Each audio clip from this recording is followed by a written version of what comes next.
Whatever you niggas want to do, we could do it. Fuck you niggas, nigga. Straight up. It's straight RBE shit. I don't fuck with none of them SOB niggas, none of that shit. All them niggas fake as fuck. Them niggas is rats. Them niggas fucking with snitches. Them niggas is bitches. Nigga, it's been 2019. I still did another SOB RBE album. I still did tours, nigga. I still did shows. Why? I'm funking with all these niggas.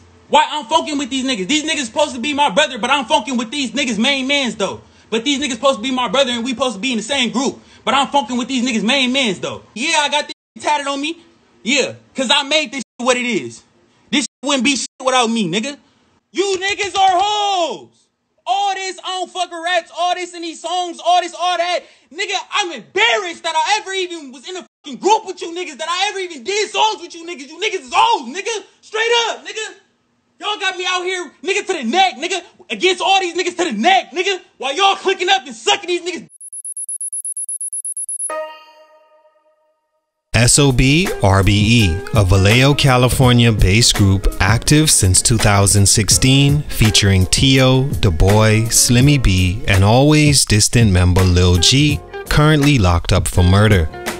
Today's feature is a chance to step outside the mainstream and talk about a group I personally enjoyed and followed and thought a few years ago really had superstar potential. They're most noted for their Black Panther soundtrack feature Paramedic, that on an album produced by Kendrick Lamar in association with T.D.E, Aftermath, and Interscope, and of course Black Panther the film, which means every song is filled with other mainstream artists like Travis Scott, SZA, The Weeknd, and of course Kendrick Lamar. SOBxRBE shined brightest on a standout track that fit perfectly with the movie while being disassociated enough that I wish it was a single for the group on its own. That song showed the potential of this group when backed by a mainstream machine and given attention on the level you'd think a soundtrack from one of the most popular movies of all time, and definitely the most anticipated movie of 2018 should receive. Each of the original members had their own style, and that's what I liked most about them. T.D.E was like the curator of the group, or the visionary as he calls himself from time to time, and I'd agree. He's been doing music longer than any of them, even though he's the youngest and has studied what sounds and personalities work within the industry. He also had a broader potential than Slimmy B and The Boy because he could rap as well as sing.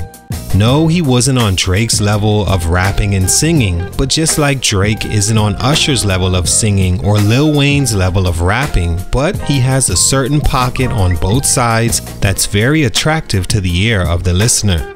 Young T.D.E was like that for Vallejo and SOBxRBE fans. This is shown most on their song Anti featuring T.D.E and Slimmy B, and T.D.E's harmonic verse comes on second and carries the song to the end and perfectly mixes tales of young street life, his attraction to females from nothing, working hard to make a legit way for themselves, and the reason he's extremely protective and antisocial.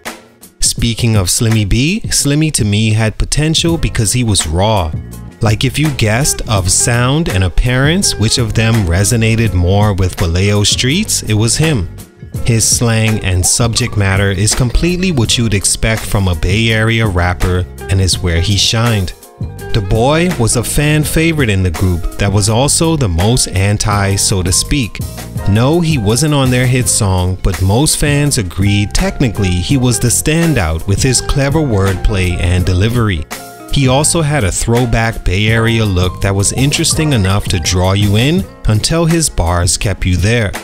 Together, they could have went straight to the top, seeing as the hip-hop group has gone extinct. Rest in peace, Takeoff. As of now, the group is no longer together and all that potential has been separated and has to now be recreated individually. What happened? Let's talk about it. It's your boy JC, Stunted Growth Music. Let's get it, man. Take a minute to like, subscribe, and comment on who I should do next. You can also send a super thanks by clicking the button below. Enjoy the video. SOBxRBE came together officially when all members were nearing the end of their high school journey, although T.D.E and The Boy met in elementary days.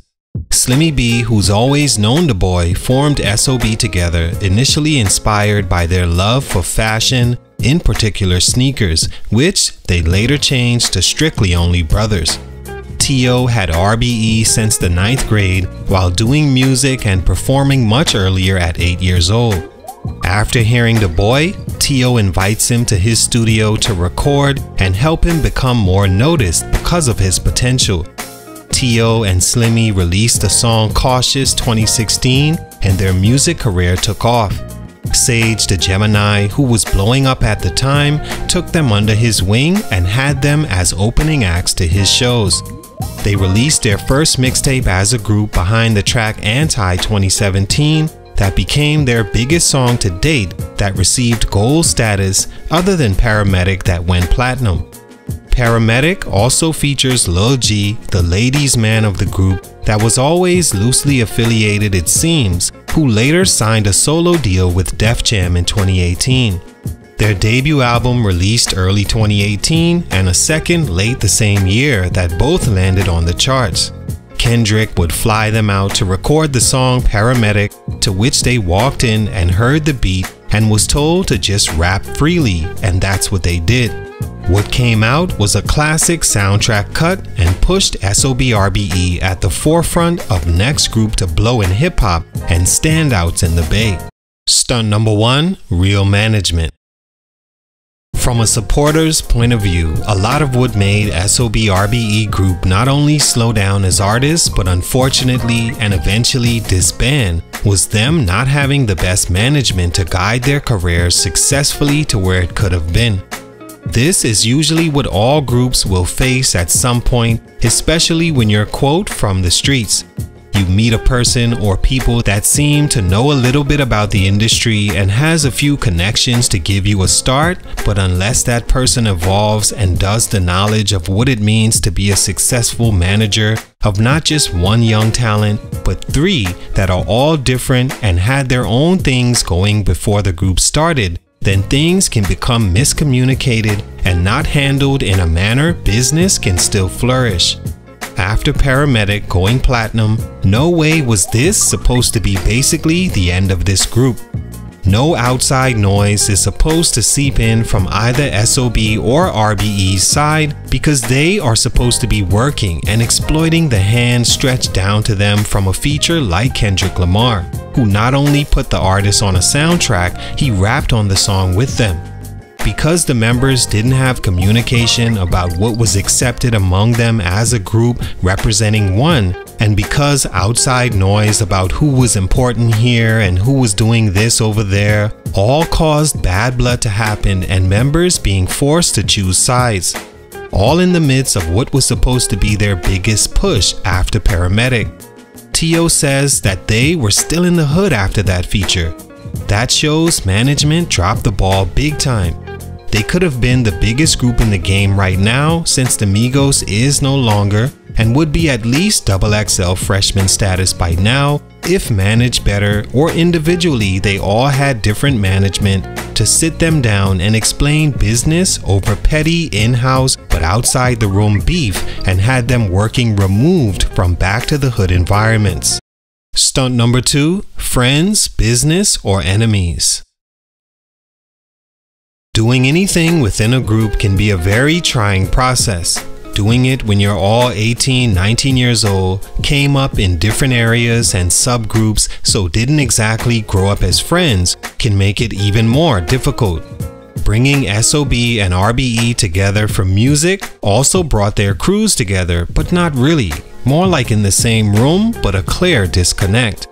To change this, T.O., the visionary, decides to give an SOB member an RBE chain so that side could understand it's all one. At some point, snitching rumors would come out about a member more on SOB's side who also had tensions with T.O., who represents for RBE. In position to choose friends or business, the boy and Slimmy B were accused by T.O. of still associating with the snitch and remaining friends with this person who has issues with him as a member. T.O. goes on live and exposes it all and becomes emotional, realizing the other members chose a rat over him and the group that made history and were much stronger together. Surprisingly, after, the group sat down with Vlad and explained the miscommunication, although you could see and feel they weren't as close as they once were. As the feud behind the scenes kept on, they decided it was time to break up and did late 2020 officially.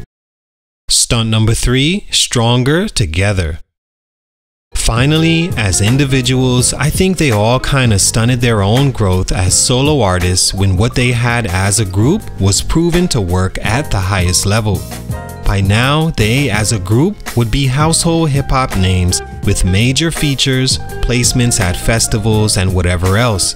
It was just unique to see a Bay Area group do it and all be young while it played out. But youth ultimately got the best of them. People disagree every day, but that shouldn't get in the way of business when you're all men. Boys, yes.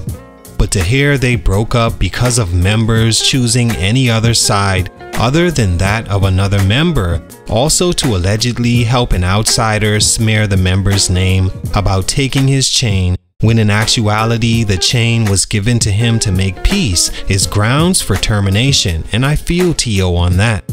Whatever the case, SOBxRBE was and will always be stronger together than individuals.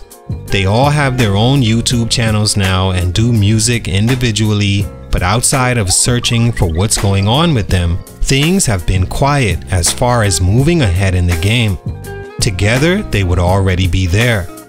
All in all, this is a group I thought had high-level potential and at the right time when they were all still young. They had great success, but ultimately youth, mismanagement, and petty beef took them down. As they become older and self-sufficient, even if it's on a smaller level, the group will never get back together. Sad because many like this group, but for these reasons, their growth was stunted. Salute, much respect, it's your boy JC Stunted Growth Music, and I'm out.